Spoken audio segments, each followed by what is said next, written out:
Bagaimana mau ingat Allah? Bagaimana mau nyebut nama Allah kalau Allahnya tidak dikenal? Jadi apa yang terpenting dalam hidup ini adalah mengenal Allah. Siapa Tuhan kita? Gimana kalau udah kenal ke Allah, kita jadi ngerti. Oh, hidup ini saya hamba Allah.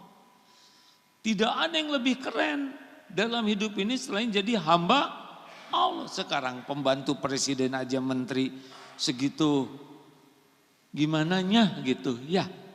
Kalau nggak ketangkap. Iya kan, keren banget pembantu menteri. Sekarang pelayan raja ini hamba Allah, penguasa langit dan bumi, pemilik alam semesta yang maha agung, maha sempurna. Enggak ada lagi jabatan yang paling keren selain hamba Allah, Tuhan semesta alam. Apa ada jabatan lain? Ada, begini. Allah Tuhan semesta alam, kita hamba Allah, lalu Allah menciptakan dunia berikut isinya.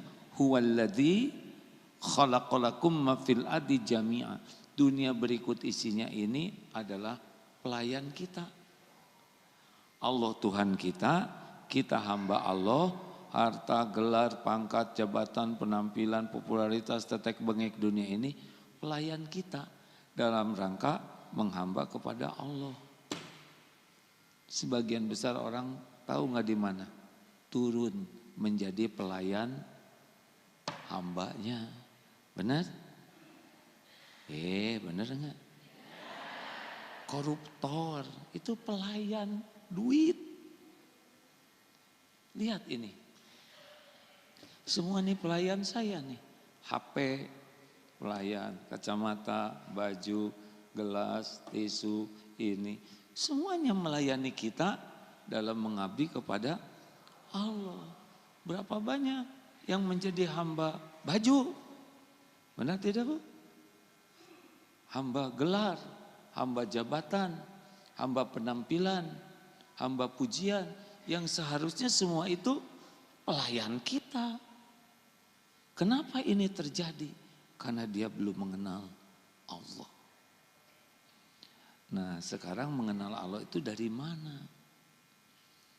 Allah memperkenalkan dirinya lewat kitab-kitabnya. Para nabi itu untuk memperkenalkan Allah didukung oleh kitabnya. Jadi belajar Quran itu yang paling penting adalah jadi kenal kepada kalau udah kenal ke Allah, udah lebih enteng hidup ini. Halo? Paham? Terus gitu saya mau ceramah apa lagi?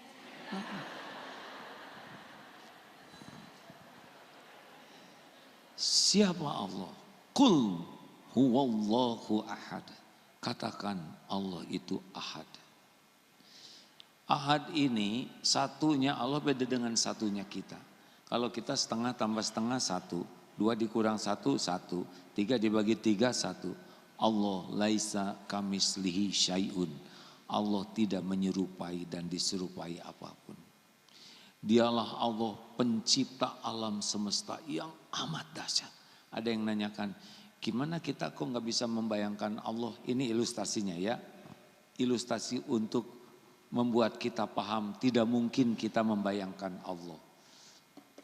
Ini masjid besar atau kecil? Yang benar. Dibandingkan dengan kota Cibubur besar atau kecil? Dibandingkan dengan Jawa Barat, masjid ini kecil tidak? Kecil. Masjid ini di Indonesia kelihatan tidak? Masjid ini di Asia, di dunia,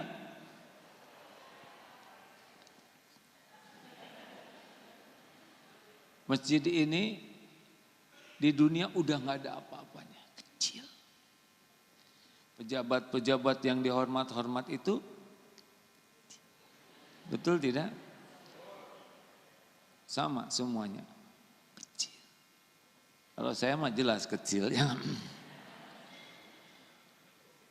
Nah dunia ini dibanding dengan matahari kita, itu kalau dipadati matahari kurang lebih sejutaan dunia baru sampai segede matahari. Nah matahari ini di galaksi gugusan bintang-bintang namanya Bima Sakti itu begitu banyak miliaran yang lebih besar dari matahari kita. Sedangkan dunia enggak ada apa-apanya. Tempat kita ini enggak ada apa-apanya. Nah, gugusan bintang-bintang ini di langit ini triliunan, begitu dahsyatnya. Dan langit yang begitu dahsyatnya enggak kekejar ini, itu hanya seperti sebuah cincin ya dilemparkan ke padang pasir. Dari pasir yang begitu banyak, nah itu langit kita tuh hanya segede cincin di bawah kekuasaan Allah. Nah langit yang segitu dahsyatnya dibanding langit kedua kecil. Langit kedua kecil sampai langit ketujuh. Allahu Akbar. Allah menguasai segala-galanya. Bagaimana bisa kebayang oleh otak kita. Jadi aslinya sekali takbir Allahu Akbar. Psst, hilang tuh. Siapa? Enggak ada siapa-siapa. Persoalan, makanya kalau nanti suatu saat ada takdir kita ketemu lagi atau dari guru siapa, bagaimana sholat khusyuk? Sholat khusyuk itu intinya takbir. Kalau udah takbir, Allahu Akbar, Allah Maha Besar, udah nggak ada yang lain-lain, kecil, betul tidak? Masa Allahu Akbar yang diingat peda, jambar roti, penghinaan, ya kan? Mulut nyebut Allahu Akbar, ini jambar roti enak. Jambar roti asin segede gini. Astagfirullah. Makanya STI, suami takut istri takbir. Selesai itu istri ya. Nanti habis sholat baru ingat lagi. Bu, Pak, kalau orang mengenal Allah, pasti hidupnya tenang dalam segala keadaan. Udah anteng, tenang, ada Allah, penguasa langit bumi. Jadi Allah tuh di mana? Beda tempat menurut kita dengan menurut Allah, karena tidak sama dengan apapun yang terbayang oleh kita. Laisa kamitslihi syai'un. Allah tidak menyerupai, tidak diserupai apapun. Nah, wa huwa ma'akum ainama kuntum wallahu bima ta'maluna basir. Surat Al-Hadid ayat 4. Dan dia Allah bersamamu dimanapun engkau berada. Bukan berarti Allah jadi enggak akan masuk ke dunia ini terlalu kecil bagi Allah, benar?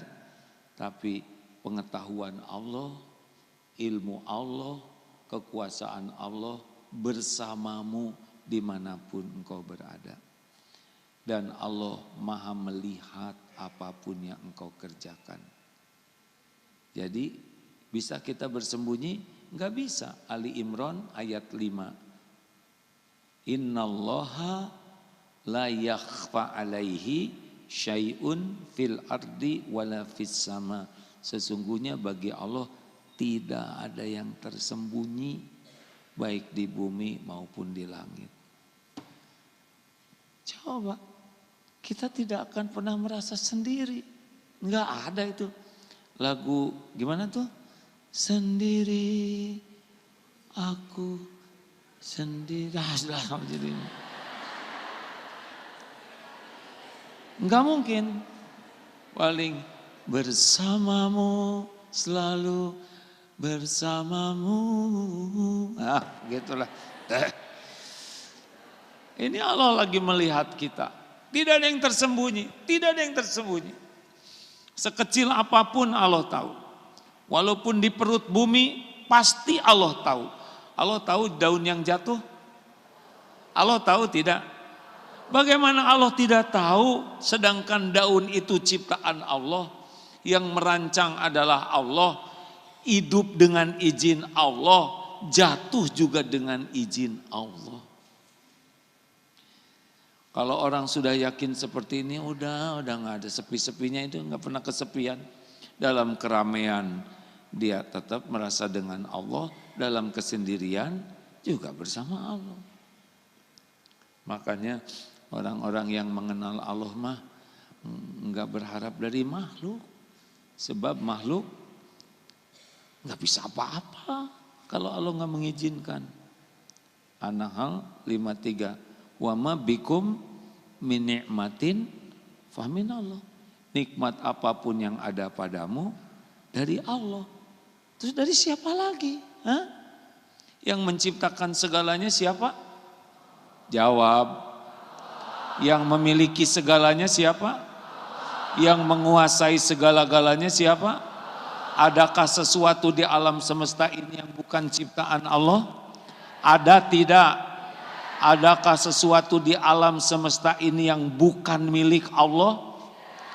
Adakah sesuatu di alam semesta ini yang bisa lepas dari kekuasaan Allah? Nggak ada, semuanya milik Allah. Lillahi ma fis samawati wa ma fil ard. Ini bukan milik kita nih. Ini wajah tubuh bukan milik kita. Ya kan Bu? Ibu kan dulu nggak gini-gini amat ya kan? Maksudnya sama saya juga. Dulu kan unyu-unyu ya kan? Sekarang inyut-inyut ya bukan punya kita. Kalau ini punya kita, jangan tua dong. Hah? Ibu tetap aja kayak bayi, betul tidak? Nggak bisa, ini bukan punya kita. Suami bukan punya ibu, anak-anak bukan. Rumah enggak ada yang punya, semuanya milik Allah. Kita dititipin aja, sekarang kamu titipin ini, nanti kamu pindah ke sini, suka-suka Allah. Jadi kalau kita udah yakin semuanya milik Allah, lebih enteng. Yang membuat kita menderita kan lengket, megang, ini milik saya, ini jerih payah saya, ini adalah harta saya, aset saya, ini ide saya, ini saya, cabut aja nyawanya. Oh, almarhum si saya tuh yang barusan sebelum kesini diundang ceramah di Dephan. Siapa teh? Saya berkali-kali ceramah di sana, mungkin karena mereka tahu saya anak tentara juga. Jadi yang dulu pada kemana? Udah pensiun ya. Dulu tongkat komandonya di sini, lama-lama ke sini. Bukan punya kita ini. Benar?